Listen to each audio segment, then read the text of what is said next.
నిన్నటి వరకు గాజా యుద్ధం ఎర్ర సముద్రంలో దాడులతో పశ్చిమాసియా రగిలిపోయింది. ఇప్పుడు ఇరాన్ ఇజ్రాయెల్ యుద్ధంతో భయాందోళనలు తీవ్రమయ్యాయి. పరస్పర దాడులకు ప్రతి దాడులకు ఇరు దేశాలు సిద్ధమవుతున్నాయి. ఇరు దేశాల మధ్య అణ్వస్త్రాలు ఉన్నాయన్న అనుమానాలు ఉన్నాయి.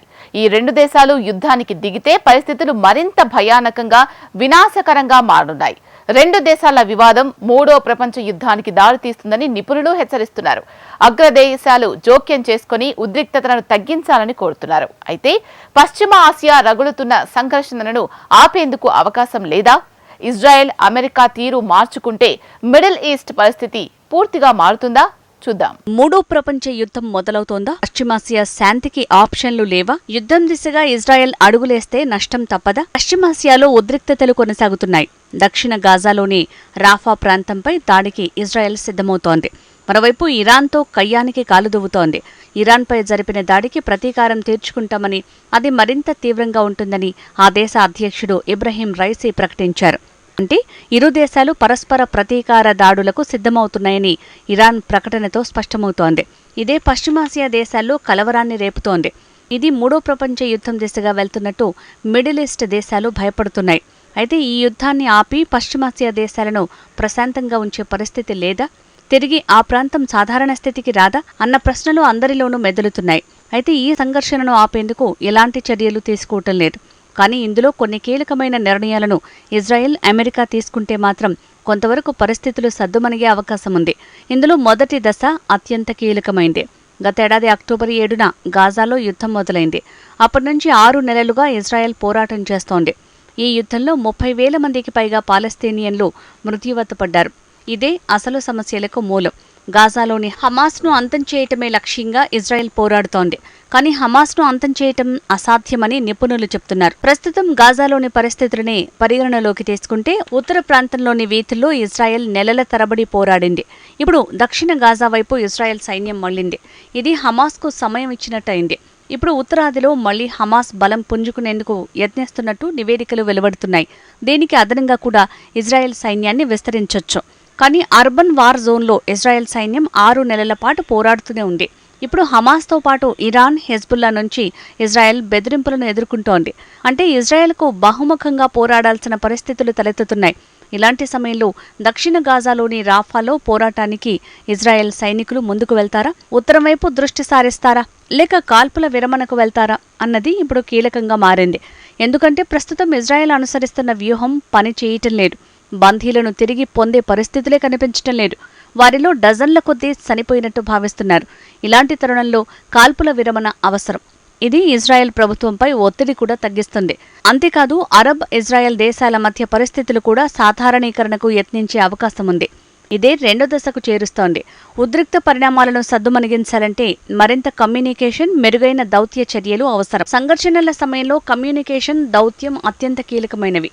కమ్యూనికేషన్ స్పష్టంగా లేకపోతే తప్పుడు లెక్కలే బయటికి వస్తాయి. ఇవి మరిన్ని సంఘర్షణలకు దారితీస్తాయి.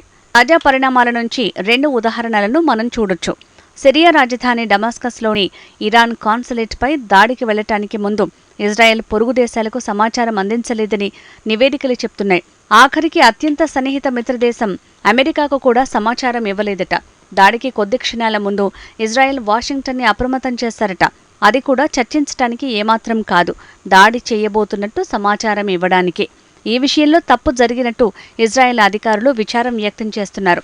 అమెరికా మాత్రం ఆగ్రహం వ్యక్తం చేస్తోంది. దాడి తప్పుడు అంచనాగా వాషింగ్టన్ విమర్శిస్తోంది. రెండో ఉదాహరణ, ఇరాన్ ప్రతీకార దాడికి ముందు తాము చేయబోయే దాడిని ముందే అమెరికాకు తెహరాన్ తెలియజేసింది. దీంతో ఏం జరిగిందో చూడండి. 99% మిసైళ్లను, డ్రోన్లను కూల్చేస్తామని అమెరికా, బ్రిటన్ ప్రకటించాయి. అంటే ఇక్కడ కమ్యూనికేషన్ బాగా పనిచేసింది. కొన్నిసార్లు కమ్యూనికేషన్లు సంఘర్షణల్ని నివారిస్తాయి, ముందు ప్రభావాన్ని తీవ్రంగా తగ్గించగలవు. కానీ నెతన్యాహు ఇలాంటి అంశాలపై ఆసక్తి చూపటం లేదు. ఇప్పటివరకు మిత్రులను, భాగస్వామ్య దేశాలను అన్ని దశల్లోనూ నెతన్యాహు విస్మరించాడు. ప్రస్తుత గాజా యుద్ధమైనా, లెబనాన్లో దాడైనా, ఇరాన్తో ఘర్షణలైనా ఏమాత్రం మిత్రదేశాల సూచనల్ని నెతన్యాహు పట్టించుకోవటం లేదు. ఇదే మనల్ని మూడో దశకు తీసుకువెళ్తోంది. ఇజ్రాయెల్లో ప్రజా వ్యతిరేకత. నెతన్యాహు ప్రజాదరణ రోజురోజుకు పడిపోతోంది.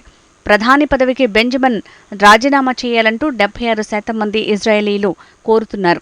ఎందుకు ఇలాంటి డిమాండ్లు వెల్లువెత్తుతున్నాయి? అంటే బందీలను విడుదల చేసేందుకు నెతన్యాహు వద్ద ఎలాంటి ప్రణాళిక లేదు. అతడు గాజాలో అంతం లేని యుద్ధాన్ని ప్రారంభించాడు. ఇప్పుడు ఇరాన్ వివాదాన్ని యుద్ధం స్థాయికి తీసుకుని వచ్చాడు. క్రమంగా పాశ్చాత్య మిత్ర దేశాలను నెతన్యాహు దూరం చేసుకుంటున్నాడు. బహుశా నెతన్యాహు దిగిపోవాల్సిన సమయం ఇదేనేమో. బహుశా కొత్త నాయకత్వం ఇజ్రాయెల్కు శుభారంభాన్ని అందించగలదేమో. అంటే దేశాన్ని బాగు చేయగల వ్యక్తిని ఇజ్రాయెల్ ప్రజలు కోరుకుంటున్నారు. ఇదే మనల్ని 4వ దశకు తీసుకువెళ్లేలా చేస్తుంది. అమెరికా విధానంలో మార్పులు రావాలి. ప్రస్తుతం అగ్రదేశం కుటిల రాజకీయాలను చేయటంలో ఆరితేరిపోయింది. ఇజ్రాయెల్కు కోట్లాది డాలర్ల సైనిక సాయాన్ని అమెరికన్లు అందిస్తున్నారు. ఈ ఆయుధాలను గాజాను ధ్వంసం చేసేందుకు ఇజ్రాయెల్ వినియోగిస్తోంది. అదే అమెరికన్లు గాజాలో మానవతా సాయాన్ని అందిస్తున్నారు. ఈ విధానం ఎంతవరకు సమంజసం? ఇక 5వ దశ అన్నింటికంటే ముఖ్యమైంది.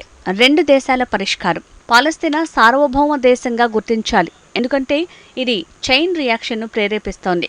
పాలస్తీనాను సార్వభౌమ దేశంగా గుర్తిస్తే ఇజ్రాయెల్ను సౌదీ అరేబియా గుర్తించే అవకాశం ఉంది. సాయుధ పాలస్తీనియన్ గ్రూపులు అంతమవుతాయి. ఇప్పుడు బలమైన అరబ్ ఇజ్రాయెల్ కూటమి ఏర్పడొచ్చు.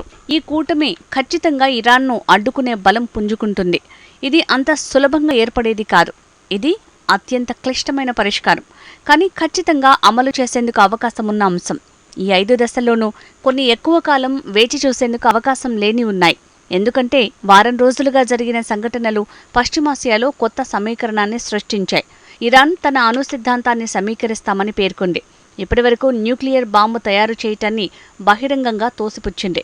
కానీ ఒక సమీక్ష దాన్ని పూర్తిగా మార్చగలదు. తాజా పరిణామాల నేపథ్యంలో ఇరాన్ రెజీమ్ బాంబు తయారీని కొనసాగిస్తోంది. గాజా విషయంలోనూ ఇలాంటి పరిణామాలే నెలకొంటున్నాయి. రాఫాలో దాడి ప్రమాదకరం, అత్యంత తీవ్ర బాధాకరమైంది. రాఫాపై దాడి జరిగితే ఇజ్రాయెల్ను అరబ్ దేశాలు పూర్తిగా దూరం పెడతాయి. సో సమయం చాలా తక్కువగా ఉందని స్పష్టంగా తెలుస్తోంది.